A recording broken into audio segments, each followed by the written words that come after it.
John Bowe. Bowe. Bowe. Bowe. Oh, see, they used to call you Bowie, didn't they? Yeah, but that's before they knew what they were saying, you know. Now, after being around for quite a long time, they've learned that it's Bowe. We were... Get it right. Get it right? Yeah, get it okay. right. You're a bit of a secret hero of mine. You used to drive... Yeah, you were. You were. A bit like that. I always thought a really good, steady driver. I used to love... Steady. That's not what I need to be called, mate. Steady. Steady's too, like, steady means slow and steady. I'm not slow. That's the Tasmanian in him. That's what I say. When was the moment for you in tin tops? Greatest moment. Well, according to my friend who does my stats, I'm approaching 1,100 proper races. So that's a lot of races. So out of 1,100, if I had to pick one, it's probably the second time I won Bathurst with Dick Johnson and his team, which was in the EB2 Falcon V8. So that was a very much a team effort with lots of good input from lots of people. So yeah, it was a good moment. But I've had plenty of good moments. I've had plenty of depressing ones as well. So it's a roller coaster life, I tell you that. After just 2 rounds of the 96 Shell Australian Touring Car Championship, everyone's talking about Craig Lowndes, the 21-year-old rookie who's arrived with all the subtlety of a Scud missile, confounding his critics with a shattering display of speed and aggression to win 3 of the first 6 races. But unlike his Eastern Creek debut, the youngster found the going a lot tougher in the Biff and Barge Round 2 at Melbourne's Sandown Park 3 weeks ago. Glenn Seaton copped a $2,000 fine for helping Brocky rearrange the guardrail, while Lowndes showed John Bowe his no-nonsense response to the champ's defensive driving. Dick Johnson got the short back and sides in a first-lap smash-up derby, while Glenn Seaton and Mark Scape stunned race cam viewers, taking time out for a brief chat at 250 Ks. After just 2 rounds, Lowndes has opened a 30-point break on Ford foes John Bowe and Glenn Seaton, with Wayne Gardner and Mark Scape snapping at their heels. Today, the 7 Network welcomes you to Mount Panorama, Bathurst for round 3 of hostilities in the Shell V8 War. The mountain's daunting 6.2-kilometre course is the birthplace of our Ford versus Holden legend and remains one of the toughest and most demanding racetracks on the globe. Dick Johnson was given a chilling reminder of that nearly 12 months ago when his rear wing collapsed at 280 kilometres an hour. Bathurst is not a place for the faint-hearted. Today, we'll also get our first taste of NASCAR racing Bathurst style, and we'll take a minute getting to know Holden legend Larry Perkins. All that and much more to come when the thundering V8s cut loose at Mount Panorama.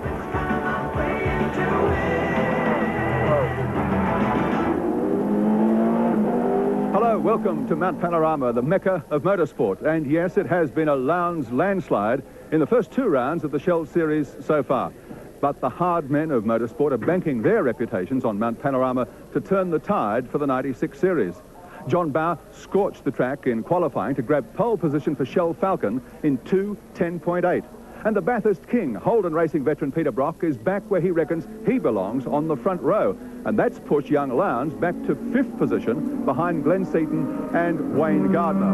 We've also got NASCAR racing and Formula Fords to add to the action here today. But where the tourists are concerned, Brocky is smiling. And so, Andy Raymond is the Tassie Devil. Yes, Gary, this is round 3, and for each of those races, John Bowe has set pole position. Could this one be the one, John? Well, I hope so. The first couple of rounds we had a variety of problems, and young Craig did a tremendous job, as did the HRT team, but we're hoping we'll give him something to think about today.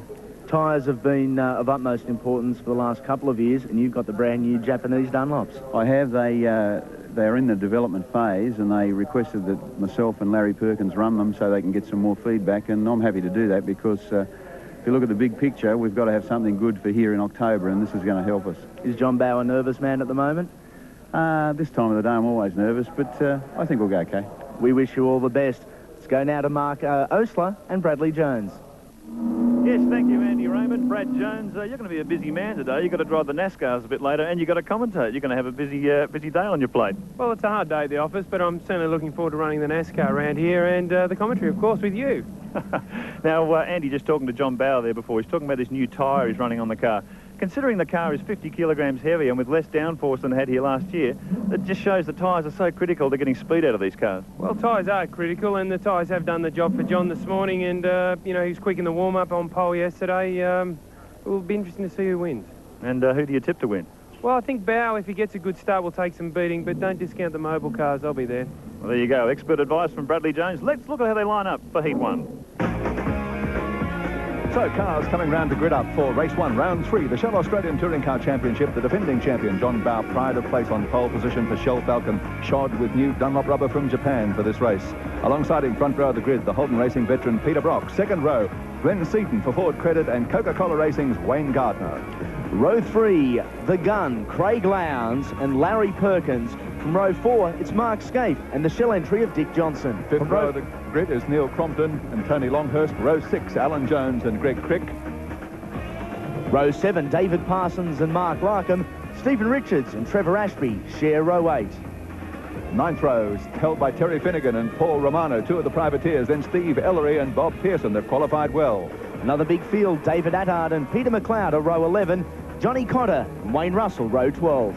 Row 13, Russell Ingle, well back. Bill Attard alongside him and Kevin Heffernan on row 14. Willett sought the length for the boys. Mount Panorama can do that. John Bowe, Peter Brock on the front row. Then Seaton, Gardner and Lowndes. Set to go and away they go. Peter Brock, John Bowe get off together. Brock biggest on the outside. Look, will he get across into the first corner? Yes, I think he will. Brock leads. A great start from the Holden pilot. Peter Brock leads. A huge field here at Mount Panorama. Up the straight for the very first time. Bowe already mounting a challenge on fresh tyres. It's Ford and Holden side by side. Up the mountain, and it'll be Bowe. Already a lead change. And look at that troop of cars in behind. A good start from Wayne Gardner. Well, John Bowe getting plenty of speed out of these new tyres in qualifying. Question mark over whether they'll last the race distance, but he's got plenty of speed out of the Shell FAI Falcon the first time up the hill. Peter Brock tucked in beside him, and as Andy said, a massive field of V8s, 26 in all. Head up across the mountain for the first time. There's the first of the Coke cars in third. Seaton back there too. Bumper to bumper up toward Reed Park. Across the top, the Tooheys Red Bridge. Field sorting itself out. Bowe, Brock behind him with smoke coming from the car. The Coke car in third. Down across McPhillamy Park. 200 kilometres an hour. Head down towards Skyline for the first of 10 laps. Dick Johnson from position 8 has moved up through the field, looking good as the veteran. In his co-driver, John Bowe, Brock, Gardner, then Johnson. Seaton follows. There's the Castrol cars. Larry Perkins and Tony Longhurst. Boy, haven't these cars been fast in qualifying. First 11 under Bowe's lap record, set at the same meeting some 12 months ago. Incredible amount of development in 5-litre V8 racing in Australia. And it's certainly being shown here. A 10.88 for Bowe in qualifying. And he's leading the pack of Very Dance this first time down Conrod. 290 kilometres an hour as they come over the rise and through this incredibly quick part of the circuit. There's Gardner in fourth. You've got Johnson right behind him. Seaton in fifth. Lowndes in sixth. As we take Dunlop race cam aboard Shell 17. Dick Johnson really pumped up for this meeting. You ask Dick about the Touring Car Championship, he'd say he wishes every round was held at Mount Panorama. He loves the place so much, and he's really come alive this weekend. Dick Johnson and Tony Longhurst both have made great starts from their relative grid positions, but Mark Scaife's been pushed back just a little after starting from position 7. Well, Dick, he got a bit of a slow run out of there, put the wheel up on the curb, and Glenn Seaton was able to capitalise. Yeah, we saw that from race cam. Johnson a little untidy coming onto the main straightaway.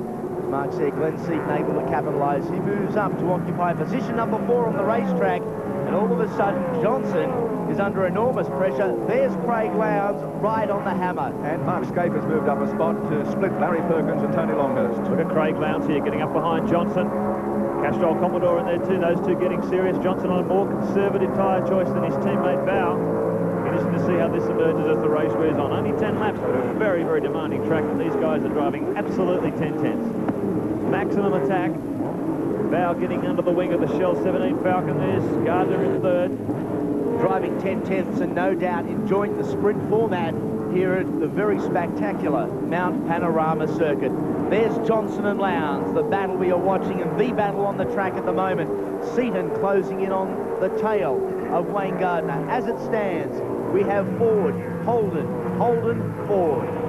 Well, that first time around, an absolute flyer from a standing start of 2:14.78. It's just outside the lap record pace, so these guys are going to get quicker and quicker as the race wears on. Fabulous turn of speed. And Glenn Seaton, after lagging a little off the start, is really beginning to eat on the leaders now, really coming on strong. Well, there's Craig Lowndes, a bit of a lesson in fast driving at Mount Panorama yesterday. Only qualified 5th fastest. I know he wanted to be up there challenging for pole position. He's got a lot of work ahead of him here. He was actually very disappointed with 5th. Mark II, he's the current series leader. One would have thought that if he could have qualified 5th and consolidated throughout the races, he would have been relatively happy. That is the nature of the beast that is Craig Lowndes. He's 6th on the racetrack at the moment. There's Wayne Gardner coming under fire. Glenn Seaton's Ford Credit Falcon, we take 7 race cam, getting up behind the wing of the Coca-Cola Commodore. And this number 4 Coke car really has pricked up its ears this year. Had trouble getting some consistent race speed out of the Coke Commodores over the last couple of years, but they really have got these things sorted out. He's running with the pack right at the front of the field. He's got Seaton right behind him as they come across the start-finish line at 2:12.95 for John Bowe that time around. Another 2 seconds out of it. Keep in mind he did a 2:10.88 on nice fresh tyres in qualifying. So time's tumbling at Mount Panorama. Look at Seaton, maximum attack. Gets up behind the Coke Commodore once again. No shortage of mumbo from the Rob Benson Chevy in front of him, 550 to 600 horsepower. Glenn Seaton has a look up to the outside. Gardner moves over to cover his territory. Not a lot of tactics there. That was a straight-out drag, Mark Oastler. We welcome Brad Jones to the commentary, and Bradley, really, Wayne's under a lot of pressure here. Well, he certainly is. Glenn's car's just handling very nicely, going around the corners perfectly. But he doesn't have the squirt to get by Wayne. Wayne's pretty well got him covered, and as you said, the Coke team are all a bit taily there. Really working the car well. Could it be Wayne Gardner's feeling the pressure that's being applied by Glenn Seaton, the top of the mountain? And boy, oh boy, they're fast up there. I think they definitely are fast. The problem Wayne's got at the moment, he's got Glenn right on him, and he needs to be chasing Brock. So he's just skipped away a little bit from Glenn. He's obviously got the car working very nicely across the top of the hill, and there just doesn't seem to be much between the two of them now. Down through the Firestone Dipper. Gardner opens 3 or 4 car lengths on Seaton down through here. An interesting scenario, Mark Oastler. We've spoken about the tyres that John Bowe is using. They are the new Japanese Dunlops. Everyone said he's got the soft compound. What's Peter Brock done? He's sticking with Bowe at the moment. It'll all unfold. It should be interesting as he gets in behind the Shell number 1 Falcon, right up behind his bumper bar. Really close here, 290 kilometres an hour. A little puff of dust from Bowe's car. He uses all the road that he can get his tyres on. Brock has a real look up the inside. Just gets in to his rear passenger door, but not enough to get past him. So Brock's letting Bowe know he's really serious here. Gardner closes the gap up too. Then there's Seaton. Johnson still managing to hold out Lowndes. Well, what we've got here is, as the front boys start to fight a little bit harder, of course they're allowing the others to catch up, and that was a pretty serious go Brock had with Bowe then. But it's the old saying, fast in, slow out. You've got to get a nice balance. JB held his line nicely, pinched Brock to the inside, and of course drove out of the corner quite quickly. It usually takes about 3 laps for the Bridgestones to get up to operating temperature, to get maximum grip, and obviously at this point in time, Brock's car is working very well, as is Glenn. Well, look, that little manoeuvre may have slowed them down a bit, Bradley, at 2:14 for both Bowe and Brock on that lap. Everyone else in the mid-13, so that slowed them up a bit. This is the battle for 7th and 8th on the racetrack. It is Mark Scaife in the chute. He is after Larry Perkins, a gentleman that knows this track oh so well. Through the cutting they go.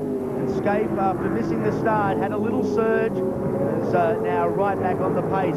Once again, Larry Perkins a little taily as they make their way up towards the top of the mountain. Scaife flying new colours this weekend. Welcome Seeger along the touring car circus for 1996. Another name, another face. It's great to have them aboard. What can their pilot do? We take Seeger Holden Race Cam aboard the Seeger Commodore. This is the brand new car built by Gibson Motorsport for the 96 season. Unfortunately, tangled up in a crash at Eastern Creek, missed the Sandown round where they ran the spare. Now he's back in his prized possession. His brand new car, and boy, it's getting some speed out of it here. I wouldn't mind a spare car like the one Mark Scaife has. He performed admirably down at Sandown. What can he produce here at Mount Panorama? Larry Perkins is the guy he plans to pass just next. Down Conrod Straight through race camp, you get a fantastic feel for just how quick these guys are. There are our race leaders. Brock continues to apply the pressure again, just ducks down low on the circuit mark. He really is keeping John Bowe in two minds. Certainly is applying the pressure. And look at this leading 6 cars, all getting bunched up more and more, so evenly matched. 2:14.06 the last time around for Bowe. Let's see if he's been able to open up a little bit. Had a little bit of confidence that he was going to be able to do the job here. Only 10 laps, hold the tyres together, but Glenn Seaton getting very close behind Gardner. But he can't get close enough to have a go under brakes into Hell Corner as they head up Mountain Straight once again. A fantastic close battle on screen now. Wayne Gardner, Glenn Seaton, the battlers for 3rd and 4th on the track. Once again, Seaton goes to the extreme left of the circuit. Once again, it's a drag. And yet again, it's Gardner. And I think, Brad Jones, that this battle between Seaton and Gardner has promoted the two guys on the track. They're certainly not too far behind Brock and Bowe anymore. Well, they're not really blocking one another too much, and as we saw before, when Peter goes down inside of JB, it just pulls half a second out of their lap time, and these two are right on them. What we've got here is Glenn's car looks to be a little bit better around the bottom of the circuit through the mid to slow speed corners, and Gardner's car's a bit quicker across the top, but they're definitely closing up on the leaders here. So I guess with a track this long, you've just really got to plan your move about a lap ahead.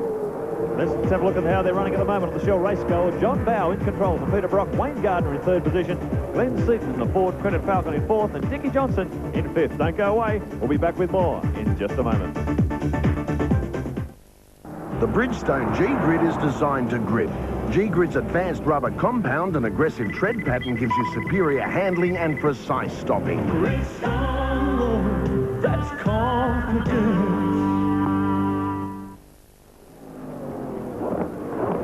Oh, look at this. John Bowe coming under fire. Little lock brake. Brock tried the inside last time around. Goes to the outside this time through the chase. 5 laps completed when they come across the start-finish line. This will be half distance. And Brock's getting very hot under the collar about this. He wants to get in front. And Bowe, one of the toughest customers in the business to pass, is going to make life very, very difficult for Peter Brock. Mark Craig Lowndes up to position 5 on the circuit. He is right behind Glenn Seaton. And these first 5 inseparable at this halfway stage. Race number 1, round number 3 of the 1996 Shell Australian Touring Car Championship. And it is the Shell car, John Bowe, dictating the pace once again up Mountain Straight. Well, Bradley, we can see here Brock is trying every trick in the book trying to get past Bowe. And there are a number of different passing opportunities on this track, or there's just right down to 2 or 3. There's not a lot, especially at the speed these cars are going. There's probably only 3 or 4, and JB's universally known as one of the hardest blokes in motorsport to get around, and he's just making his car wide enough that Brock's having to go around the outside, which, being that long, very rarely you're going to get around there. Peter's seen the rear bumper of plenty of Fords in his time. I don't know whether any of them have been as wide as what the one is at the moment. John Bowe doing a fantastic job. Well, we saw John pay the price at Sandown a couple of weeks ago. Tried to cover his tracks from Craig Lowndes, and Lowndes drove his way through, gave him a tap and spun Bowe on the main straight. Pretty exciting stuff, but JB will not change his character of driving. This is from the back of Glenn Seaton's Ford Credit Racing Falcon as we hurl across the top of the mountain, down through the Asses toward the Dipper. Lowndes getting a wheel right up on the curb there, using every bit of road he can get his tyres on. Gets a wheel up in the air, applying maximum pressure to Seaton. You saw Seaton lock a brake turning into the VP cutting that time around. And Lowndes really, really closes the gap for a quick run out of the elbow down on the Conrod Straight once again. Working up 3rd, 4th, 5th, 6th gear, 290k as they swing into Caltex Chase. That's like poking your head out of the boot in the Glenn Seaton Ford Falcon. Fantastic shots from our race cam boys here. Graphic indication of how quick they're going down here. This is 180 miles an hour on the old scale. Very, very fast in the straight line. Look at Brock. Giving it everything under brakes once again, just on the outside. Well, I guess there's not an opportunity down there, Brad. Is there an opportunity now? Sorry, Brad. Peter went to the outside, had the momentum coming into the left-hander. Who is it going to be? Bowe inside, Brock on the outside. Now, has that in turn opened the door for Wayne Gardner as they head across the strike? That is 6 laps completed. We have 4 remaining. Looks like Brock was able to recover from that slow corner exit. Blocked Gardner out, but Gardner really is on a charge here. He's got a bit closer to Brock that time around too. And Lowndes, meanwhile, has got past Glenn Seaton in that cracker. So he's moved up to 4th position. He's going absolutely gangbusters here, and he's going to be up behind Gardner for too long. So it's Bowe, under brakes, flames belching from the exhaust of the Shell 1 Falcon. He's got Brock in behind him. It's Gardner in the Coke Commodore, giving the two Holden Racing Team cars a run for their money here. Craig Lowndes can continue this surge through the field, Brad, and get past Wayne Gardner. It's the perfect ally for Peter Brock as he tries to hunt down John Bowe. Well, I don't know if Craig's going to be a rear gunner for Brock. He certainly, that'll be his next target. But what we're seeing here is we've got a gaggle of cars like a Formula Ford race, and there's one passing opportunity they try and make, and it's affecting the first 7 cars. And of course, Craig was fortunate enough in that shuffle up that, you know, Glenn got a little bit balked and he got down the inside of him. But it just goes to show you how close the racing is at the moment. They're all blocking and counter-blocking. No love lost here. Wayne Gardner, of course, a former factory driver with the Holding Racing Team, didn't leave on the most amicable of terms. One of many. Really looking to get one up here on Craig Lowndes, but Lowndes, maximum attack, really applying the thumb screws as they come down toward Forest Elbow once again. He's running out of time, and Gardner showing equal to the task, doing a lot of driving this year, not only in V8 touring cars, but in the Japanese GT Sports Car Championship. He's getting a lot of miles behind the wheel, and he really is driving like a demon in 96. Lowndes moves over to try and get a free ride from Gardner down this long Conrod straight. Bowe still in command. Brock sweeps in behind him. Bit of smoke belching from the exhaust of the shell car. Brock right up the side. He's going to try a run around the outside. But, oh, there's a touch there. But Bowe just showing how tough he is to get past. Exceptional stuff from the big bangers of Australian motorsport. Look at Lowndes all over the tail of Gardner, who in turn is right on Peter Brock. We have got yet another great battle developing here at Mount Panorama, the scene of so many great races. The 1996 touring car race version, no different whatsoever. Glenn Seaton still in this one, Mark Oastler. He's lost nothing on the tail of Craig Lowndes. Take roof cam, Dunlop race cam, riding with Dick Johnson up behind Glenn Seaton. So it's Bowe, Brock, Gardner, Lowndes, Seaton. Here's Johnson in 6th position. He's got Perkins, Scape and Longhurst behind him as they thunder up just on the rev limit. You can hear that engine working really hard. 7,500 RPM in 6th gear. Whoa, look at the car getting a little bit sideways there. Lowndes had a big sideways drift on through that corner, managed to catch it. 1 lap remains. Just over 6 kilometres, and this is the battle, positions 5 and 6. Well, it's going to be desperate stuff now. Look at Lowndes just up there in front of Seaton, really, really close to the back of the Coke Commodore. We take Seeger race cam, Mark Scape getting a little bit closer behind Johnson. So there's 7 of them, all climbing over each other. It's been on since the first lap. Seeger Holden race cam shows you Mark Scape hard at work in the office of this Commodore. The other interesting thing about Scape is we can see this as we've discussed before, the seat. It's amazing that, like it's got a hole in it actually, because we wouldn't be able to see him work. But that's a new safety innovation that they've just brought in this year. If you remember back to the Brock accident at Eastern Creek, it's to try and stop the head movement. With those shunts. Oh, we've got a Castrol car there. Is that Larry? Can't see the number. It's number 8. That's Russell Ingall. Had a bit of a drama in qualifying. Car fell onto 7 cylinders, so he ended up way down the field. He's been fighting his way back, but all to no avail. After a good start to the season, it's been a disappointing weekend thus far for Russell Ingall. The field is as follows: Bowe, Brock, Gardner, Lowndes, Seaton, Johnson, Scape. That's 1 through 7. We're on the last lap. It's heat number 1 of 3 heats here today at Mount Panorama. Bowe and Brock. This one isn't over. Now, Peter Brock's tried a few different manoeuvres going into Caltex Chase. Brad Jones and Mark Oastler. Brad, what would you assume that Peter's going to try and pull out of his hat? Well, he really needs to be a little bit closer, I think, than he is, but he'll have to definitely go around the outside, and I think if he is able to pull that move off, he certainly won't allow Bowe to run him off the road quite as easily as he did. I mean, there's no time left, and as you can see, he's right on him. It's crunch time. Oh, just tried that a few times. He's going to try and switch back, try and get the inside line for the run down to Murray's corner, but couldn't quite do it. Now he comes up the outside. Bowe's got the right racing line for this final corner. Brock gets squeezed. He's going to have to go maximum on the brakes here. You can see Bowe just using everything he's got on the anchors. but just not enough. And he managed to hold out. Brock takes the win with Gardner just holding out Lowndes third and fourth, Seaton in fifth, Johnson and Scaife. A fabulous race. Wow, talk about thrill a minute, but Johnny Bowe for Shell Falcon is the winner from Peter Brock. Wayne Gardner holding down third place just ahead of Craig Lowndes. Glenn Seaton in fifth. Sixth position goes to Dick Johnson, then Mark Scaife, who got in the dirt as they crossed the finish line, Larry Perkins, Alan Jones, and rounding out the top 10, good on you, Neil Crompton.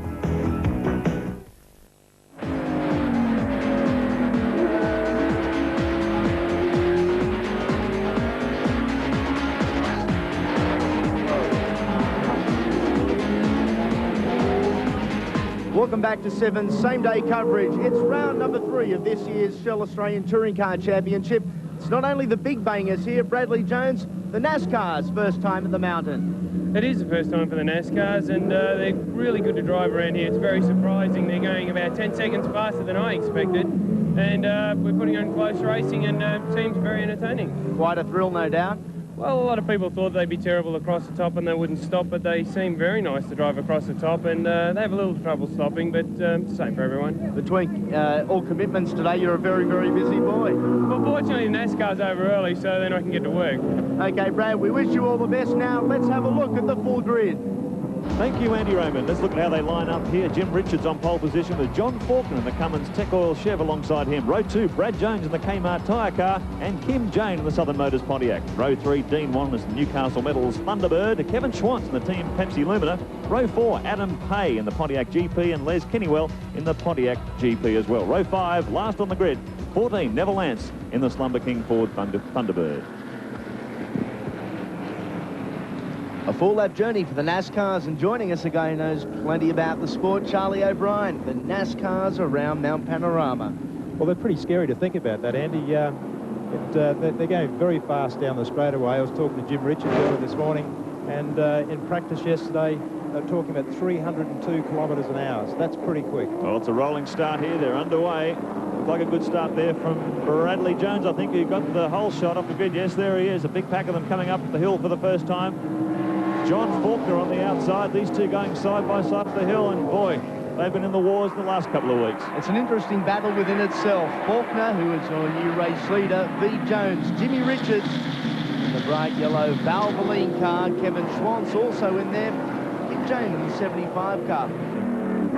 Take race cam with Bradley Jones, the Kmart Chevy Lumina, up behind John Faulkner. And they really have to guide them down the mountain here. These things weigh around 1,600 kilograms, about 200 kilograms heavier than our domestic 5-litre touring cars, and they haven't got the brakes down the inside. Bradley Jones, a very tidy move down the inside of Faulkner, under brakes through Forest Elbow, so Brad gets position 1 back and leads him down Conrod Straight for the first time. Faulkner in second position. He'll try and get a draft from the back of his car, and there's Jimmy Richards, our pole man. Didn't make a good start, but he's right on the bumper of Faulkner as they come down toward Caltex Chase. Great move there from Jones down towards the chase, and this would be nice and hairy. As Charlie O'Brien has alluded to, the brakes aren't necessarily your best friend in a NASCAR around Mount Panorama. Well, to give you an idea, Andy, the brakes in these cars are 11 inches in size compared to the Group A cars being 14 inches, and these cars weigh about 300 kilos heavier, so that works out to spell disaster. So if the races were longer, it would be a problem. You don't have to be Einstein to figure out your mathematics there. Here they come across the start-finish line for the first of 4 laps. Brad Jones in the Kmart Chevy Lumina. Jim Richards has a look up the inside. There's Kim Jane tucked in beside him. Jim not able to do anything in the Bob Jane T-Mart's car in third position, so it's still Jones, Faulkner. Richards has a big run up the inside. He's coming under fire from Jane in the Pontiac as they come up over the rise for the next time. Brad Jones, look at Richards there, up behind John Faulkner. Jane takes the other position right up behind our race leader. They're side by side, and Faulkner sweeps across in front of Jones. Jimmy Richards coming under increasing fire from Jane on the inside as we take race cam aboard Brad Jones Chevy Lumina once again in second position as they come up toward BP Cutting. There's one in trouble. It's car 95, not sounding very sweet, Bob Middleton. I did ask Kevin last night what he thought about the track, and he said, well, I'd love to ride around here on a motorcycle just to sightsee. You would never catch me racing one around here. Look at this big run down the outside, Charlie. Kim Jane has absolutely spread-eagled the field. I don't know what he did there. He came out of the elbow much faster and passed 3 cars in one hit to lead them into Caltech's chase. This wasn't a plan of Jim Richards. I was speaking to him earlier before the race started, and Jim thought that he could lead this race fairly comfortable, so I'm sure he's going to have to work pretty hard to get back. How could Kim Jane have got such an enormous advantage down the straight that time around? Maybe the other cars held themselves up a little bit coming onto the main straight, and that allowed Kim to get a better run. Well, there you see Faulkner and Jim Richards got inside Brad Jones through Murray's corner that time around. So positions changing up and down the field. The NASCAR boys getting serious here. I think Jim's about to make his move. Adam Pay in the number 85 car. There's plenty of panel damage there. Maybe it's Schwantz behind him. The battle continues, and there's the battle for second. There's Faulkner, Richards, Jones, Wanless, Pay, Schwantz, Neville Lance, a speedway aficionado, but the guy they're all trying to catch is Kim Jane, who really, Mark, seems to have Oh, what's this? win. There's a touch there. Oh, Jim Richards puts the squeeze on John Faulkner. They're side by side through Repco. They're flat out. So, race cam again. And look, it's a great shot from race cam there as Jim Richards sneaks inside Kim Jane through Forest Elbow. Jimmy can now lead him down the straight. Brad Jones takes advantage. He gets up inside John Faulkner's car as well. So positions have changed completely this time around. Jim Richards leads him down the straight. Kim Jane in third. Brad Jones trying to come back at him on the inside. They're side by side as they come into Caltech's chase. Jones sneaks down the inside of Jane. So now it's Richards and Jones at the front of the pack. There's 1 and 2. Jimmy Richards, Bradley Jones into the first left-hander. And this is the last time around. What can Bradley Jones pull out? We'll wait and see. He's had a race of mixed fortunes. He was right up there to start the race on the first lap leading, and all of a sudden he went back to 5th place. These positions have been changing by the corner. The NASCAR's providing plenty of entertainment. Once again, Jones probing on the inside. It's not to be. Jimmy shut the door. This is pretty serious here. Brad's got the newer car of the two. Jim's is a couple of years old, and I think Brad's going to give him a big hurry up. So up into VB cutting, we take race cam again for the Kmart Chevy. Brad Jones there, Jimmy Richards. What a great view from the Jones vehicle as they head up over the top. As Charlie said, this is a very quick part of the circuit. And really, guys, it doesn't matter what car you're in. If you've got your foot to the floor, it's fast on top of the mountain. Looks like Jimmy's using plenty of road there, Charlie. It sure is. The car's working extremely well. It's keeping in there pretty good.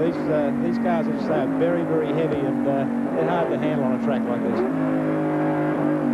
So Brad Jones nice and wide over the top there, Mark. Yeah, it looked like a very unusual line through McPhillamy Park. He may have got a little bit out of shape, but that certainly allowed Jim Richards to open up 4 or 5 car lengths on the Kmart Chevy. Last time down toward Forest Elbow. Faulkner has a look, gives Brad Jones a big look of his car in the rearview mirror. Brad almost bouncing off the concrete wall last time out of the elbow, and down Conrod straight for the final time. Kim Jane's not out of this yet. He gets up behind the Cummins car for the final run down Conrod. Gee, that Brad Jones vehicle has got plenty of horsepower. That's made up a lot of ground on Richards. Caltech's chase for the last time. Jones moves to the outside. The master on the inside. There you see the big Valvoline side. Jimmy Richards again with the back out. Heading down, we've got 1 corner to go. What can Bradley do here? He's on the outside. Jim's got a better line on the inside. Moves over to take up his turn-in point. No contact of metal there. Bradley Jones has to take second. And he's coming under fire from Faulkner across the line. He may just have got there with Kim Jane in 4th position. Exciting stuff from the NASCARs in their first visit to Mount Panorama. Let's have a look at our Shell race score. The NASCARs, it was Jimmy Richards, car number 1, position number 1. Second place by the barest of margins, Bradley Jones. John Faulkner was 3rd, Kim Jane 4th, rounding out the 5. Familiar name, Kevin Schwantz. Here, Dick, you know in the last 5 minutes you've started, stopped, accelerated and braked 42 times. Makes you think about stress, doesn't it? Oh, it does, Barry. It does. That's 43 now.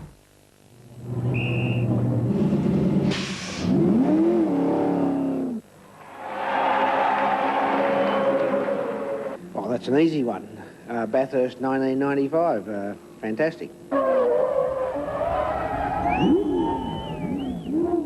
I was calmly driving around Eastern Creek one day in practice and weren't paying attention and put Dick Johnson off into the wall, and he wrote off his car, and I tell you what, I felt pretty bad about that. Why would I invite 3 people to a dinner party? I'm not sure. But I'm quite sure I'll never invite Paul Keating to a dinner party. I would privatise the public service.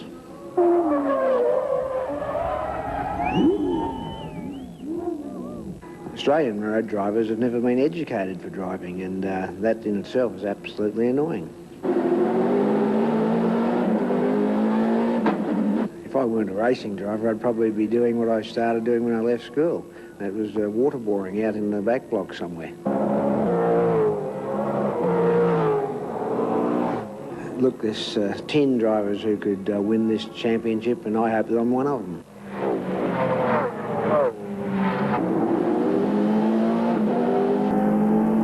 Lightning Larry, he won't be going into politics, and maybe that's a shame. Race 2, round 3, the Shell Australian Touring Car Championships. Let's check the top 10 as they line up on the grid. John Bowe was there at the start. He's there still. Alongside him, Peter Brock, then Wayne Gardner and Craig Lowndes. Row 3, Glenn Seaton and Dick Johnson. Row 4, 2 Holdens, Mark Scaife and Larry Perkins. And 5th row is occupied by Alan Jones and Neil Crompton. Row 6, Tony Longhurst and Greg Crick. 10 seconds away from the start of Heat 2 of the Shell Australian Touring Car Championship at Mount Panorama, Bathurst. Engines bouncing off their rev limiters. Away they go. Peter Brock and John Bowe get away from the line equally as well. They'll be side by side into Hell Corner the first time through, but it's John Bowe on the racing line. He'll lead Brock through with Gardner in third as the field heads up Mountain Straight for the first of 10 times. One early casualty. Someone did not get off the line. The other 25 or so cars make their way up Mountain Straight for the first time, and in fact it was the Valvoline entry of Stephen Richards. Stuck on the grid, Steve. Anyway, John Bowe in control. John Bowe leading. Peter Brock in second position. Gardner in third. There's Lowndes in fourth. And Bowe's teammate Dick Johnson in fifth. Seaton in sixth. Seaton driving under some difficulties. He's got a very bad back. He's got a chiropractor here at trackside working on him between races to keep him on the track. He was just about carried out of the car from qualifying yesterday when something went in his back. Had to get immediate treatment from the chiro. He's really giving him trouble all race weekend. Oh, look at Gardner. Gardner gets really sideways. Coming up toward Reed Park that time around, just managed to catch it. But right in front of Craig Lowndes. There's Dick Johnson in fifth. And the V8s, 200 kilometres an hour across the top of the mountain the first time around. Gardner in third. Mark, driving a car has always looked that difficult, but that's what separates these guys from you, me, and the average road driver. When they get into trouble, it just looks so easy. Dunlop Race Camp, Dick Johnson is the pilot. We're looking from the roof of the Shell FAI number 17 Falcon. You can see Craig Lowndes and Wayne Gardner. Ahead of them, Peter Brock and John Bowe. It's time for Conrod Straight. That's the way they finished. It was John Bowe, Brock, Gardner and Lowndes in the first 4 positions in Heat 1. Dick Johnson now has got the jump on Glenn Seaton. He'll follow this quartet down as Brock.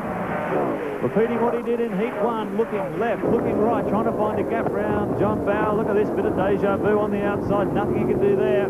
Oh, Brock really applying the pressure to Bowe early in the second heat. He's not going to leave his run too late. He's got to apply the pressure, try and get past Bowe here and now and set up a... Oh, there's been a call! Gardner! Goodness me, Gardner came right across. He spun down the escape road. Gardner's headed off onto the pit entry lane. Contact between the two cars. And absolute mayhem broke loose there. I think everyone else managed to get through. Gardner's back into the race. Sorry, Lowndes back into the race. Gardner stuck by the side of the road. But I don't think Lowndes' car looks too healthy. No, it's not going to keep going for too long. What an incident coming right to the bottom of... That's a flat tyre there, Gary. Yeah. Look at that on the replay again. Now Lowndes is moving across. Pow! Just makes contact with the Coke Commodore. Hoo-ha! And then this is 200 kilometres an hour sliding out of control. Lowndes goes left. Gardner goes right, ploughing through that big sand trap. Lucky not to dig in. Goodness me. Big left turn by Craig Lowndes. We see it again from race cam. Well, look at the way the field were able to pick through there. Lowndes spun right across the path of Dick Johnson's car and off into the sand trap down the escape road. There's Peter McLeod's NZ car in trouble too. It's all happening. Mount Panorama. What an action-packed first lap. Back at the front of the field. There's Wayne Gardner, very disconsolate, walking away from his car, still stuck there on the corner of the circuit. Well, I don't know what happened there. Whoa! Oh, it's a dogger! It's all happening here. There's a dog on the racetrack. Very lucky not to get hit by the cars coming through that time around. Marshall's trying to grab him. This is a very dangerous moment. And there is Craig Lowndes. Yes, the damage, that flat rear tyre. I think Craig might be safer there than going back to the pits to confront an angry Wayne Gardner. Two very disappointed drivers, no doubt. Mark Oastler, an action-packed first lap. And that throws the cat amongst the pigeons.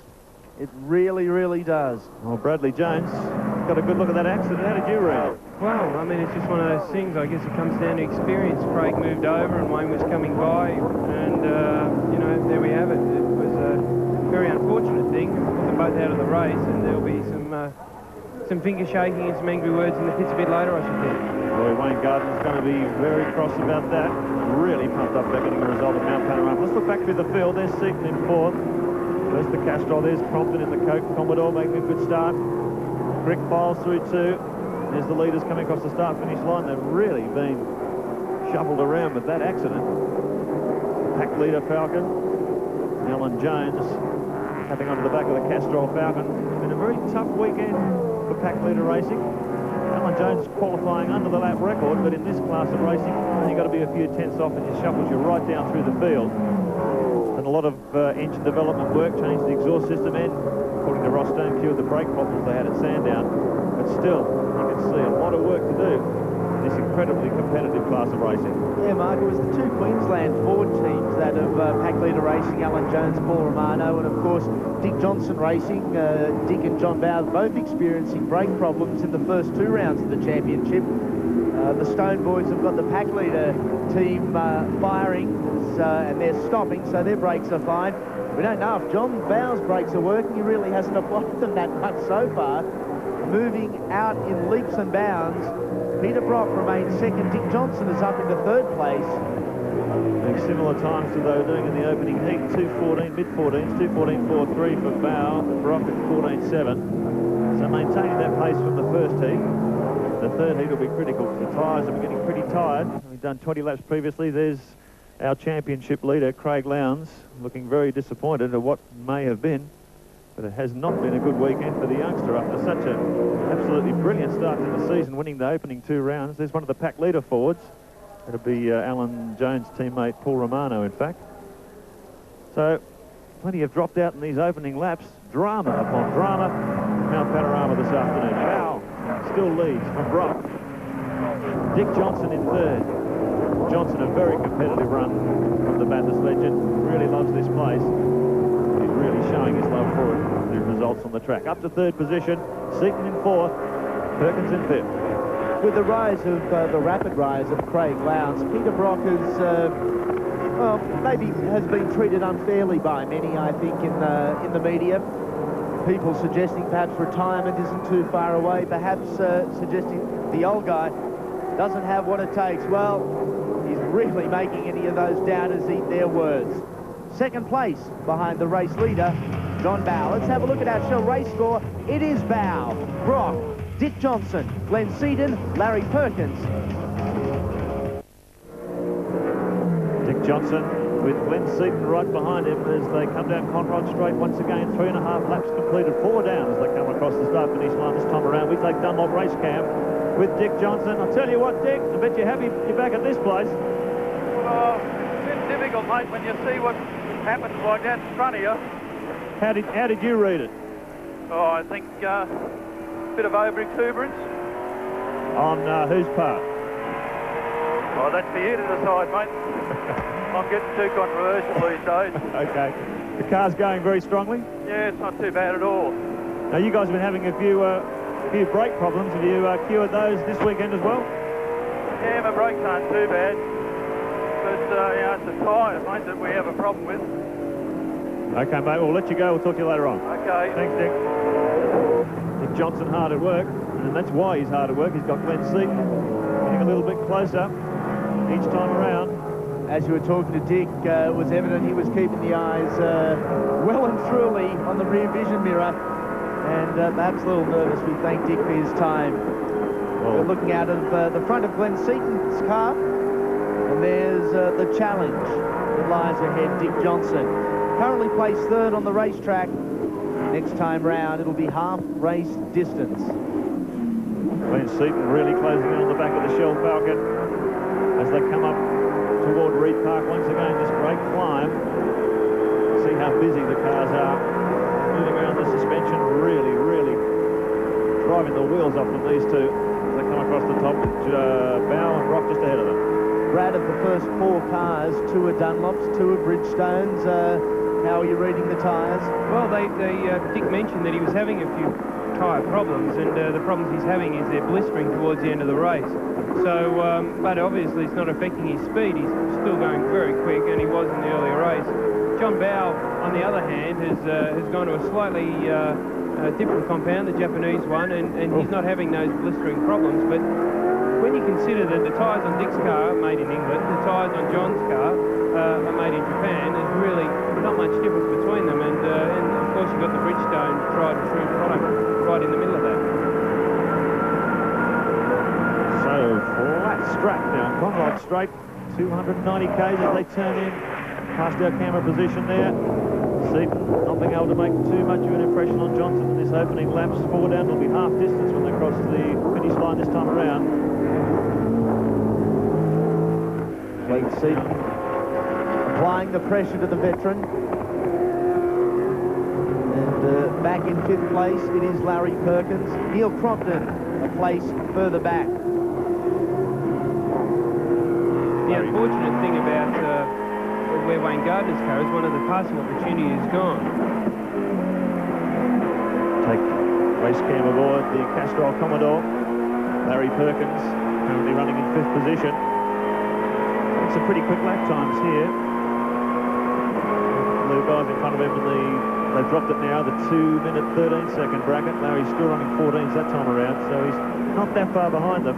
Peter Brock is the fastest man on the circuit thus far. And there's Glenn Seaton, Dick Johnson, the 2 Ford pilots do battle, heading towards the BP cutting. We saw this just about 6 months ago in the Tooheys 1000. Shell Falcon running very closely with the Glenn Seaton Falcon, and that was the point where they touched in the middle of the race. So plenty of competition between these 2 Ford teams. Has been since the start of the V8 formula. It's only getting more and more intense as the years tick by. Seaton driving in pain. We mentioned the bad back earlier. Dick Johnson's going to have a crook neck if this continues, keeping his eyes on the rear vision mirror, and all he can see is the Ford credit sign of Seaton. They're heading once again down through the dipper. Conrod straight lies ahead. Once again, it'll be nothing more than a street drag. Johnson gets a nice ride over next to the earth bank on the entry. Clips the apex for the fastest run he can get out of Conrad. He doesn't want Seaton getting any advantage. And he's still holding good 3 or 4 car lengths on him down the straight. So plenty of horsepower coming out of the 2 factory Fords. And Seaton just not able to make an inch on Johnson in a straight line. Oh, that's quick.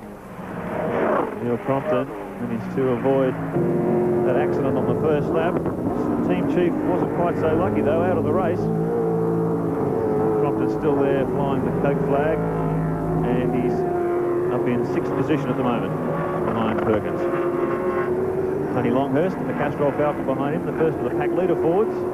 Alan Jones, the only pack leader Ford on track with teammate Paul Romano's retirement. We know Tony Longhurst will go the distance in the Castrol EF Falcon. Tony has taken to triathlons to keep the fitness up. There's no problems about him lasting the 3 heats. There's AJ. Alan Jones, a 1 place further back. What a distinctly different note to the pack leader Fords at Mount Panorama have said they're doing some development work on the engine and the exhaust system. Quite distinctly different noise. They are making progress with the cars. Meanwhile, take race cam, Seeger Holden race cam, for the Gibson Motorsport Commodore. Scaife only a little bit further back in the pack than he'd like to be, 9th position. It's behind the pack leader Ford of Alan Jones. He has dropped back a little bit. I don't know whether he got caught up in that accident somehow and a couple of cars got by him, but he's certainly, you know, right on the money as far as times are concerned. He's a fabulous driver to watch on race cam. He's so busy in the car. Tremendously fit guy. He actually, I think he was only last into the first corner of this heat. He had a terrible start, but fighting his way back, and he really must be fighting if he's up to 9th position now. He was saying earlier they have a slightly different engine spec that they're working on at the moment. Oh, a bit of a brake lock up there. Look how hard he's driving it through the S's, Brad. You can see the car sliding there. Yeah. Right on the limit of adhesion, all the way down the mountain. Because this is such a horsepower circuit, he was saying they've gone for an engine that's got a lot of top end, and he's having a little bit of trouble getting it off the line. In the first heat, he had to dip the clutch to get the wheels spinning again and almost stalled, and obviously he didn't have much of a better start that time around. Well, he's closing the gap to Alan Jones. Been monitoring this, just eating away at the back of the pack leader Ford, trying to climb his way further up the tank. And there's valuable points on the line with the retirement of Craig Lowndes in heat number 2. Well, that's a critical point, Andy, yeah. And Bowe will be very aware of that. Well, it really throws it wide open. I mean, Craig will be working that one out on the sidelines right now, we should think. Yes, Craig Lowndes involved in an incident with Wayne Gardner earlier on, and Lowndes was unable to complete a lap. His car, and in fact the driver, stranded halfway up the mountain, and this will be a very long heat for Craig Lowndes, Brad. Plenty of time to think. Well, he exactly will have lots of time to think about it. I think he's quite lucky in that he was just spinning around and flat spotted his tyres. But we've got Russell Lingle here, who's charging back through the pack. He didn't finish the first race, so he would have started last, and he's back up in the top 10 just, but he's there and making good progress and doing good times. Russell hasn't had what you'd call a fantastic weekend so far. Oh, that's Seaton. The Ford Credit Falcon into the concrete wall. You see Seaton yelling on his microphone there. Goodness me. And by the big breath of fresh air he took, Glenn Seaton, he looks like we didn't catch the beginning of that. You looks like you had a wild moment on top of the mountain. What happened? Coming up back straight, the inside front tyre blew and coming into Repco corner. Man, it was an exciting ride, I tell you. And what, did you actually hit the wall, or? No, I missed everything, thank Christ, but luckily it was the inside front, which I could actually just get the car around the corner, thank God, and never hit anything, but it was a scary moment. I thought I was going to clean up DJ the whole lot then, and Lowndes sitting on the infield.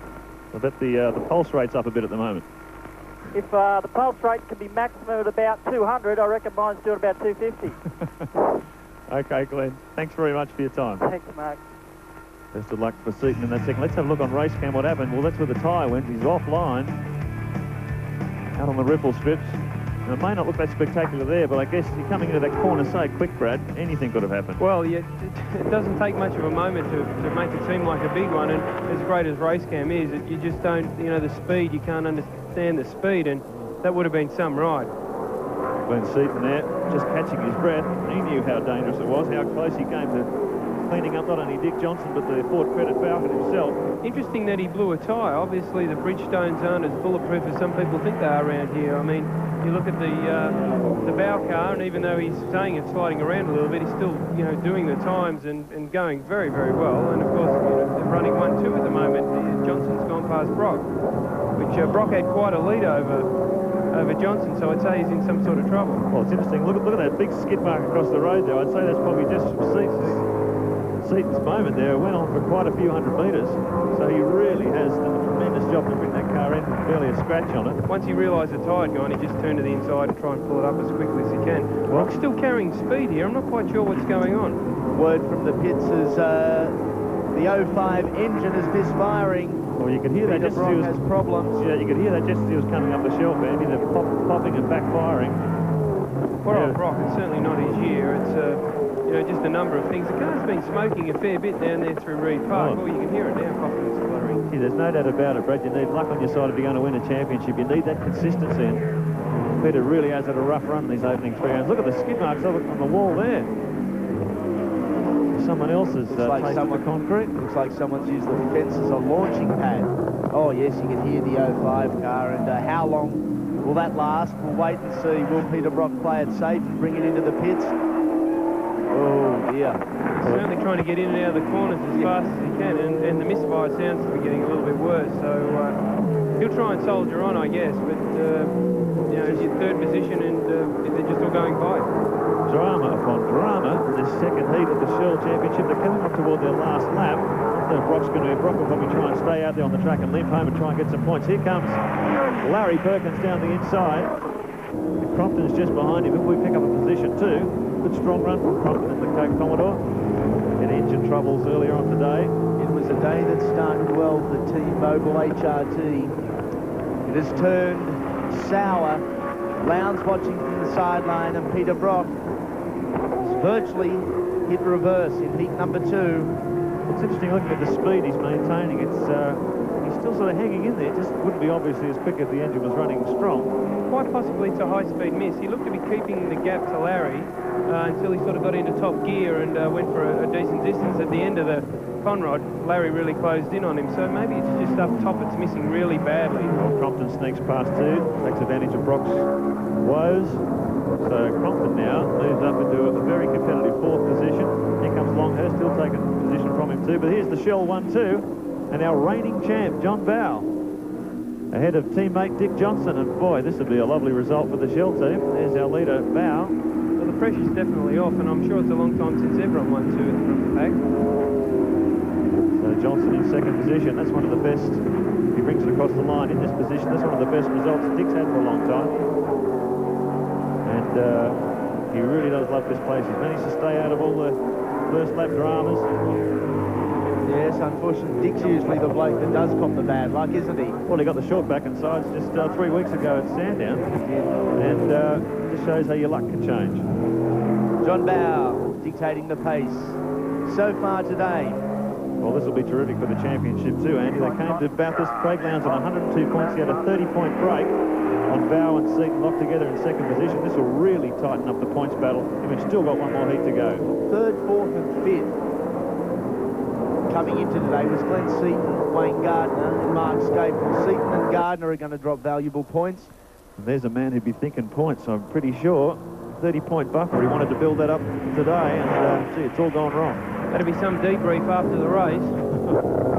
Some interesting moments. John Bowe through Caltex Chase for the final time. Well, he was concerned about whether these tyres are going to hang in and do the distance, but his concerns have been not a problem for him. Final corner. Across the line, John Bowe makes it 2 from 2 here at Mount Panorama.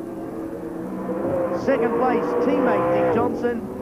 Rounding out the 3, Larry Perkins, Neil Crompton, Tony Longhurst. Well, he's a very happy man, Dick Johnson, and so he should be. 2nd place at Mount Panorama and a 1-2 for the Shell team. Larry Perkins in 3rd position. Neil Crompton brought the Coke car home in 4th, and Tony Longhurst was 5th. In 6th was Mark Scaife in the Sega Commodore. Peter Brock struggling home in the mobile car. Alan Jones in the pack leader Falcon in 8th. Russell Ingall hung on for 9th. And Greg Crick first the privateers in 10th. Let's cross down to Andy Raymond, who's with a very happy John Bowe. You hit the nail on the head, Mark Oastler. A very happy John Bowe. Congratulations. Thanks, mate. The first race I had a bit of a problem, and it was very hard to stay in front of Peter. And that race, Peter had a problem, obviously, so it allowed me to get a bit of a break. And the tyres were just fantastic in that race. And the first race, the back ones were a bit funny, so why that is, I do not know. A little bit of bad luck in the first 2 rounds. It's all finally starting to work like clockwork. Well, it's a long way to go yet, but the team's doing a tremendous job, and you know, our sponsors are very supportive. So, you know, let's hope it keeps going like this.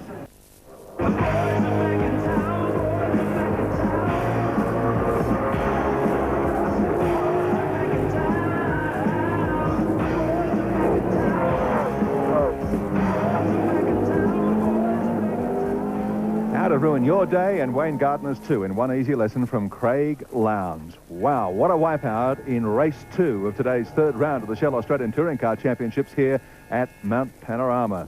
Let's see it from another angle from race cam in Dick Johnson's Shell Falcon. This is how it looked. And it looked pretty grim for Wayne Gardner, and there were some grim words exchanged between Gardner and Lowndes when they got back to the pit lane. Gardner and Lowndes, along with Glenn Seaton, starting rear of field. Let's have a look at the way they will line up. An all-Shell front row, John Bowe and Dick Johnson. From row 2, the first of the Commodores, it's Larry Perkins and Coca-Cola pilot Neil Crompton. Third row, Tony Longhurst and Mark Scape. Then Peter Brock and Alan Jones. Row 5, Russell Ingall, and the first of our privateers, Greg Crick, in car number 49. Less than 10 seconds to the start of Heat 3 of Round 3 of the Shell Australian Touring Car Championship, and all Shell forward front row, and away they go. Plenty of smoke from the rear tyres of Johnson's car on the outside, but it's his teammate John Bowe who makes a blinder and pushes his way into first position. Once again, Mark Scape left to a virtual standstill. There you can see Scape third last going into the first turn. The mountain straight for the first time. Howling pack of V8s, one of the pack leader Falcons. Bobby Romano joining from the pit lane. John Bowe in the lead from Dick Johnson. Neil Crompton in third position. It's a good start from the Castrol Falcon of Tony Longhurst in fourth, with Castrol teammate Larry Perkins in fifth. Lights up the rears, get the power down out of Repco corner up toward VP cutting for the first time. Certainly a great start from Tony Longhurst, and looking to put pressure early on Neil Crompton, who started the day after qualifying in position at number 9. So a very successful day for Crompton. There goes his teammate Wayne Gardner a little bit further back in the pack, getting caught up in that tangle with Lowndes, and he's going to be really pumped to get his way back to the front of this pack. But with only 10 laps, there's not a lot of time to do some position change. And keep your eye on Peter Brock. Misfire that he had in the previous heats has been rectified, and he's making a big move on the Castrol cars. Well, look at Dick Johnson. He's really pumped up here. He loves this place. Right up behind the bumper bar of John Bowe. And Crompton follows him through, down through the dipper. This very fast part of the circuit down toward the elbow. And this super quick run onto Conrod Straight. In between races, I had the opportunity to go down and see the Shell FAI team. I haven't seen a smile on the face of DJ for quite some time, and it was like Luna Park, I guess, as happy as Larry. Ultra competitive here, as Dunlop Race Camp shows. Second position, looking very, very fast as they turn into Caltech's chase. Hard under brakes, back through the gears, and back toward the bridge once again. Now, John Bowe, keep in mind, he's closed the gap, 28 points. He's closed the gap on Lowndes with 2 heats down, so he's now only 2 points behind Craig Lowndes in the points, 114 to 112. Seaton in third on 82. So John Bowe really going after that points lead of Lowndes. Great to see from the race cam shot too there from Dick Johnson's car just how well Bowe drives from the front and how well he uses the racetrack. Tony Longhurst must have had a moment up top. He was placed 4th as they went up the mountain. He's back to position number 7. There he is, the Castrol Falcon. Once again, up mountain straight. In front of him, Russell Ingall. Behind him, Alan Jones. Of course, Greg Crick in the Alcare air conditioning entry. Team manager Ross Stone expected Alan Jones to start making progress as the day progressed. And he's doing it here. Good competitive run, qualified under the lap record. Got to give full marks to Greg Crick for the drive he's put in here at Mount Panorama today as the leading privateer in the Alcare car. I mean, he's performing dynamite fashion. He is qualified in position number 12, which is no mean feat for a privateer. Really making his presence felt, showing up some of the bigger budget teams. Larry Perkins, Castrol Commodore VR on screen at the moment. Here's 2 masters of Mount Panorama, Perkins and Brock. Both hail from Victoria, and I would hate to think, Mark, how many laps these two have completed around Mount Panorama between them. They've carved their own groove in the road, I think, Andy. And through the S's toward the dipper once again. Brock getting closer to Perkins. This big pack of V8s pick their way down the hill.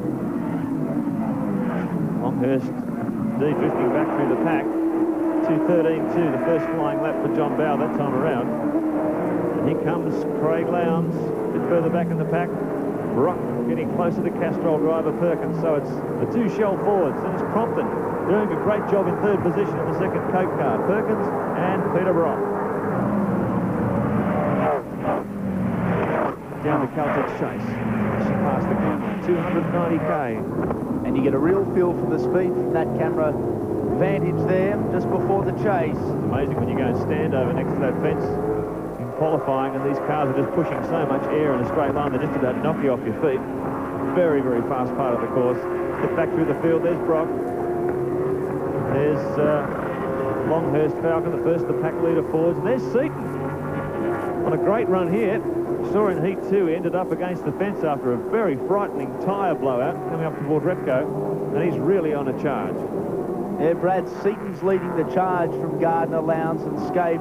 The first three, of course, started from the rear of the field, and Mark Scaife again having problems from the start. Well, he's certainly going to have to clear that up, because these short races, you just cannot afford to give away anything. Certainly go from 7th to last. But we've got Seaton here on the screen heading up towards the place that the tyre blew, which I'm sure he gets a bit of a shudder as he turns in there. It's amazing talking to the Bridgestone technician, Graham Brown, earlier on after that race, and he said that the tyre just had like a big slash in the side of it, so they had no notice it was going to blow, but seems that he's on top of the thing now. It's a great charge by Seaton to sneak under the pack leader Falcon there, and he's right up behind the Castrol Ford.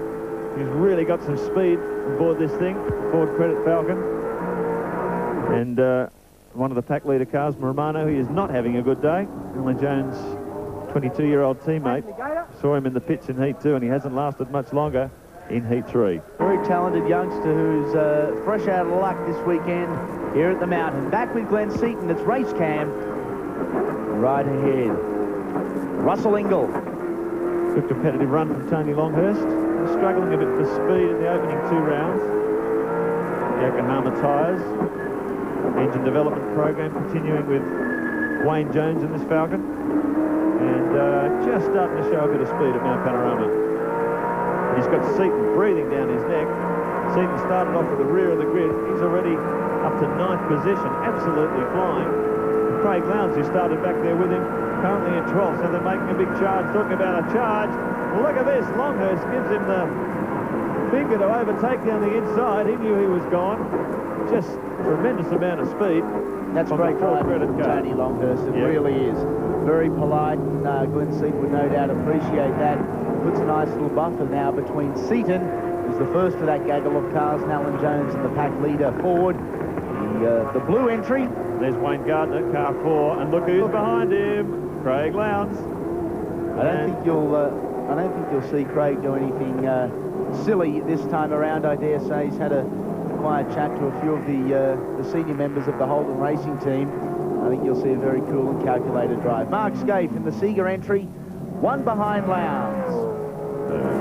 Up the hill, Wayne Gardner in 11th position, Lowndes in 12th. Here's race cam, Seeger Holden race cam, with Mark Scaife, who's just in behind this battle. There's Greg Crick up ahead. Isn't that fantastic to see, Brad? We've spoken about Greg Crick on a number of occasions, but here he is, a privateer, doing battle with Gardner, Lowndes and Scaife. Oh, look at this. We're going to have a touch here again. Lowndes going, have a look up the outside. Saw it on race cam. Scaife takes advantage. He gets inside Lowndes as well. So tremendous racing, 3 deep, very narrow part of the raceway coming up to a BP cutting there. On any given day, in any given race, I don't think you would have seen Craig Lowndes concede a place like that. No, I believe you're right, Andy. I think he's being a little more cautious than he normally would. Big scare when you have a shunt like that. And he's, I guess, hopefully acknowledged what happened there and taking it a bit easy. Well, he's going to have to fight hard. This man up ahead. Seaton leads him down. Pack leader Falcon. Big gaggle of cars behind him. There's Scaife now has sneaked up in front of Lowndes, and we saw Scaife fight tooth and nail with Lowndes all the way at Sandown, proving every bit as aggressive. And Lowndes is going to have his work cut out now. Look at this bunch in front of him. And Crick, as the boys said before, the Alcare Commodore, first of the privateers running up with the big guns. There's Bowe, and there's Johnson. Then it's Perkins, a bit closer to the leading duo. And Brock in 4th. They certainly are this time around. John Bowe from the outset has dominated. Let's have a look at the Shell race score. Shell, Bowe Johnson, Larry Perkins, Peter Brock, rounding out the 5, the Coca-Cola entry of Neil Crompton. 2 very long glasses of ice cold milk, please, mate.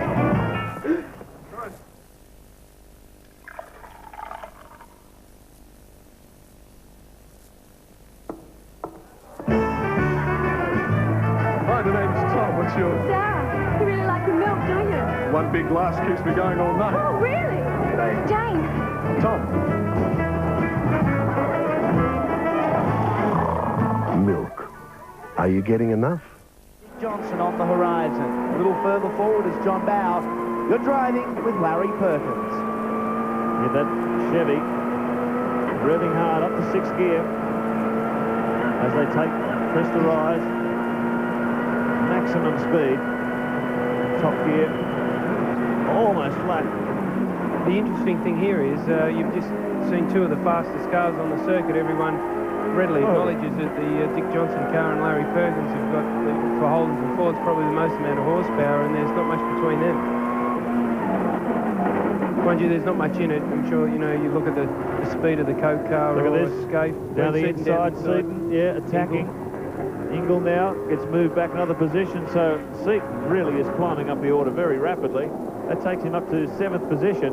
Keep in mind, he started from the back of the grid. So it's Bowe, Johnson, Perkins, Brock, Crompton, Seaton in 6th, Russell Ingle, Alan Jones, Tony Longhurst, Mark Scaife back in 10th position. So Seaton, after that scary moment in Heat 2, really coming back gangbusters in Heat 3 and desperate to defend that points position. 82 points he has now, with Bowe ahead of him 112 and Lowndes on 114, so some valuable points to be made here before they head to Simmons Plains. One of the interesting things about Glenn's charge up through the field is the tyre rule, which is so complex I won't bother to explain it to you here, but the bottom line is he gets 1 brand new tyre for this race because he's had one flat spotted or badly damaged. So he would have saved 2 tyres out of his allocation for this race, plus he gets 1 brand new one. So basically he's only got 1 tyre on the car that's done a race, which explains in part why he's going so fast at the moment. And Bradley, which tyre would they have, or where would they have the old tyre? I'd say put the brand new tyre on the right front because it's the hardest working tyre on the car, and the oldest tyre would be on the left rear because it's the laziest position on the car. Look how hard Seaton's driving this car. Just at a 14 dead, so he's put it off that 12-second effort he made a bit earlier in the race. 5 laps completed, 6 laps completed when they come across the start line this time around, so there'll be 4 to go, and he is just throwing caution to the wind. He's driving the wheels off this thing, absolute maximum speed out of the Ford Credit Falcon, and he's closing in rapidly on the Coke Commodore just ahead of it. Well, the thing is with Seaton, he's passing cars that he's dicing with, and he's still really going faster than the leaders, so there's no doubt he's carrying a lot of speed, and looks like Neil Crompton's potentially his next victim. Well, on board with Glenn Seaton. Well, you've had a pretty scary moment in Heat 2, but you're making up for it in Heat 3. Sure am, Mark. Always make the best of it from the back of the grid, don't I? You're making some amazing progress here. Yeah, just got to keep pressing up with those guys. Whoa! But, well, I'm enjoying it at the moment. Yeah, it looks like it. Got to catch Neil in front, and a couple of others. Haven't got far to go now, but we're running out of laps. So you must have been pretty tough. You started from the back of the field. Yeah, just have to be a little bit aggressive, that's all. Get through the crowd, and I got a pretty good run right through it. Well, you're running 3rd in the points now. You might be able to improve on that by the time this day's out. Yeah, I'm, like I say, just got to chase Neil in front. I think I can catch him before the end. All right, we'll let you get on with it. Thanks, Glenn. Thank you. Glenn Seaton, hard at work in the office, and that big slide coming onto pit straight, just casually controlled with a little flick of the wheel. It shows the conditions these guys operate under. The other interesting thing is looking at the Coke car here, Gardner's car and Lowndes' car were obviously a bit more damaged in that accident this morning because they basically started with Glenn and they had the same opportunity with the tyres, but maybe there was a little bit of damage to each car and they weren't capable of coming through the field as rapidly as Glenn. He's still the fastest man on the circuit at 2:13.3 for Seaton as he catches this quartet at the front. He's going to get Crompton first. This Crompton just in right of screen. Actually, Larry's doing a fantastic job here. He's just been a little bit off the money in the other couple of races, and But there's no doubting this race, he's right on the pace. He probably maybe saved up a couple more tyres or an extra tyre, and but I can't explain his speed, but he's certainly carrying a fair bit of it across the road at the moment. He's keeping the two Shell Falcons honest in front of him. Bowe and Johnson not able to open the gap. In fact, Perkins has closed it over the last couple of circuits. 6 laps completed, 7 as they come across the line this time. 3 to go. Perkins has, in fact, as you said, Mark, closed in a lot on Dick Johnson, who in turn has closed in on John Bowe. A few laps ago, Bowe had probably the best part of 10 or 15 car lengths. What a battle. See? Gee. He was double this distance away from Crompton last time around. He's really closed the gap quite dramatically. Right on the bumper of the Coke number 7 as they come down toward Murray's Corner. We take race cam with Ford credit. And he's going to leave it really late. Great under brakes.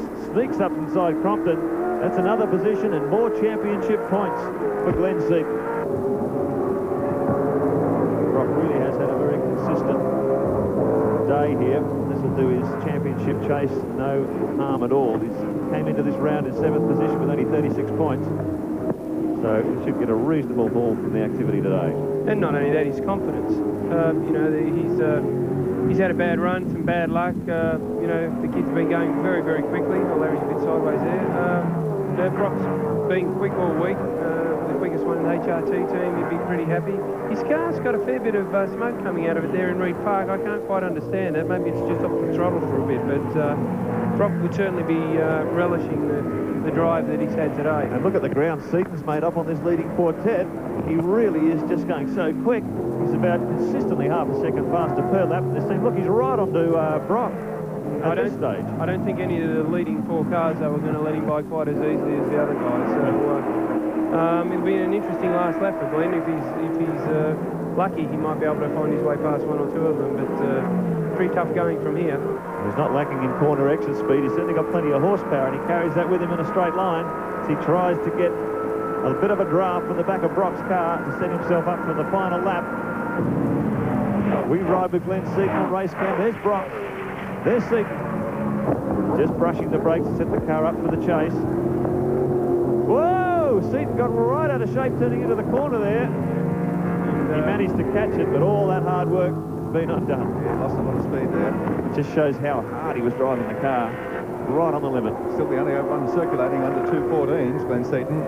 Well, he's been the fastest man throughout this final heat here today. And just when he was looking to close on that 4, a little bit of a lose, and he's lost all that ground. Last lap. And what a tour de force this has been for the Shell guys today. A 1-2 finish in the second race, and looks like they could be headed for a similar finish here.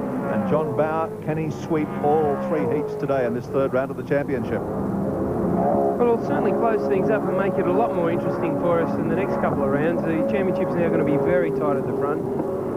Craig will have to go away and think about the day. There's plenty to reflect on, and I think it's interesting times. As Wilco said earlier on in the opener, there's a lot to go and a lot of points to be won, and John Bowe's definitely done a great job this weekend. Well, after the first 2 heats and coming into this 3rd race today, Lowndes still had a narrow points lead, only 2 points over John Bowe, with Glenn Seaton in 3rd spot, 82. So Bowe's certainly going to continue to improve. So is Glenn Seaton. Lowndes isn't going to get too many more points out of this, so it's going to close the championship right up. That's what John Bowe will be looking for, reigning champ for 2 titles in a row. The other thing with the Shell cars, they've been having a little bit of trouble with rear brakes at the last couple of meetings, and they've obviously been working very hard at overcoming that problem. And from what we've seen today, they don't seem to have a hint of locking rears or, you know, having half losers or wanting to spin. So they're obviously well on top of that. Winding up onto Conrod Straight for the final time in this 3rd race, the final race of round 3 for the Shell Touring Car Championship at Mount Panorama. And Johnny Bowe scoots away as we take Dunlop race cam in Dick Johnson's number 17. Shell Falcon, the wide expanses of Conrod Straight open up before them, coming down into Caltex Chase. John Bowe, a good lead, being protected by team leader Dick Johnson. Brock in behind, Larry Perkins, Glenn Seaton, nowhere to go past the 2 Shell cars. They're looking very wide indeed as they come down to the last corner and wind up for the run to the checkered flag. John Bowe back here, final time through Murray's Corner and across to take the checkered flag. Johnson in second. Perkins in third, Brock in fourth, Seaton managed to hang on for fifth. The Tassie Devil, John Bowe, does it again. Takes pride of place here in this third and final heat. Round 3, the Shell Australian Touring Car Championship from the boss. Dick Johnson, second place. Then Larry Perkins. Peter Brock, Glenn Seaton in 5th position. Sixth position was Neil Crompton in the Cope Commodore, Russell Engel in the Castrol Commodore in 7th, Alan Jones in the pack leader Falcon in 8th, Mark Scaife held on for 9th, and Craig Lowndes came back to finish 10th. Don't go away, we've got the presentations coming up in just a moment. Yeah, Dick, I see there's 3 different kinds of Shell Helix then. Yep, one for every kind of car. Even dinosaurs, I see. Touching. Only joking.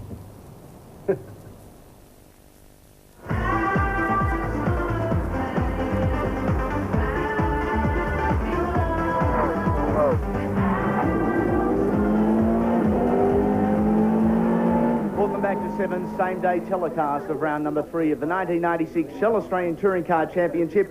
And again, the big bangers really did produce. Our top privateer of the day, congratulations to Greg Crick. Thanks, Andy. We mentioned you several times throughout the telecast as a privateer. That was one of the most awesome drives we've seen. Thank you very much. We're obviously very thrilled to be so close to the Level 1 teams. The little Alcare team, obviously very dedicated band, mostly volunteers. We've only got 2 full-time guys on the team, and I'd just like to thank them very much for the efforts that they've put in, and I've had a ball today. Even though I only came 13th in that last race, I've got to say it's the best one I've ever had. Thank you. Greg, congratulations. 3rd place overall. He's a favourite up here, Peter Brock.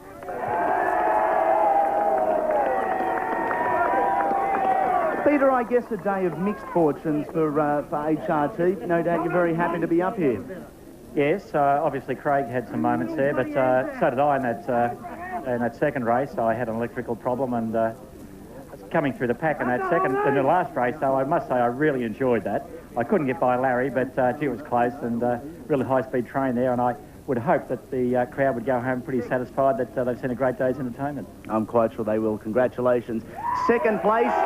And it really is good to see this guy back. Lady Luck has finally gone his way. Dickie Johnson.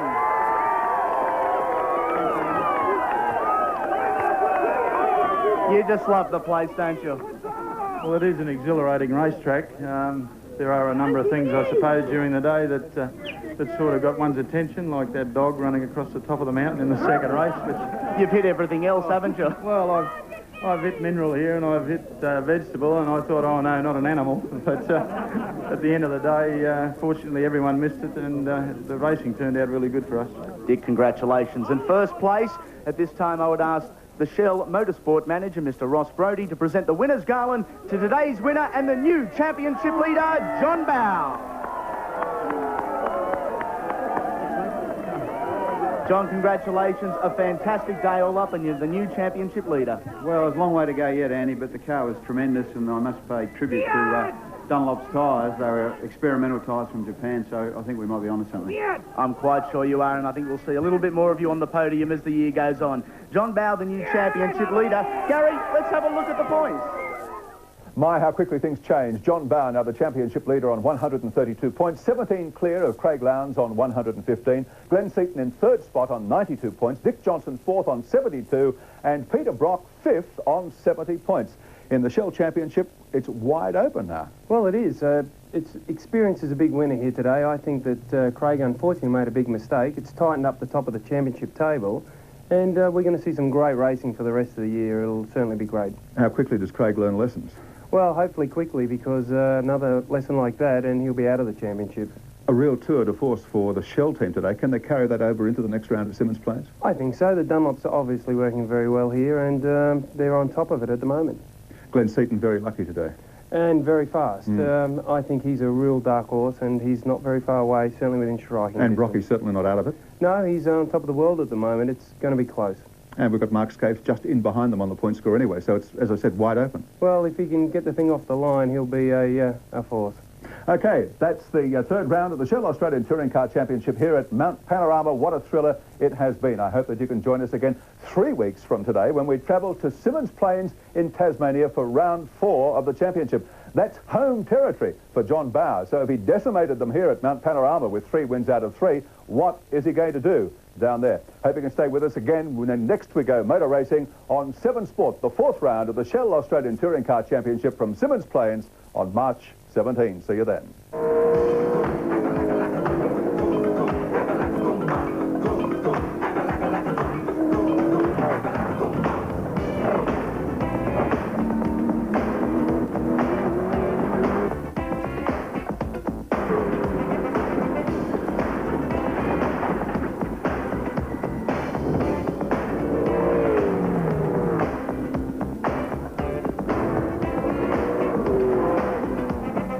The new championship leader, John Bowe.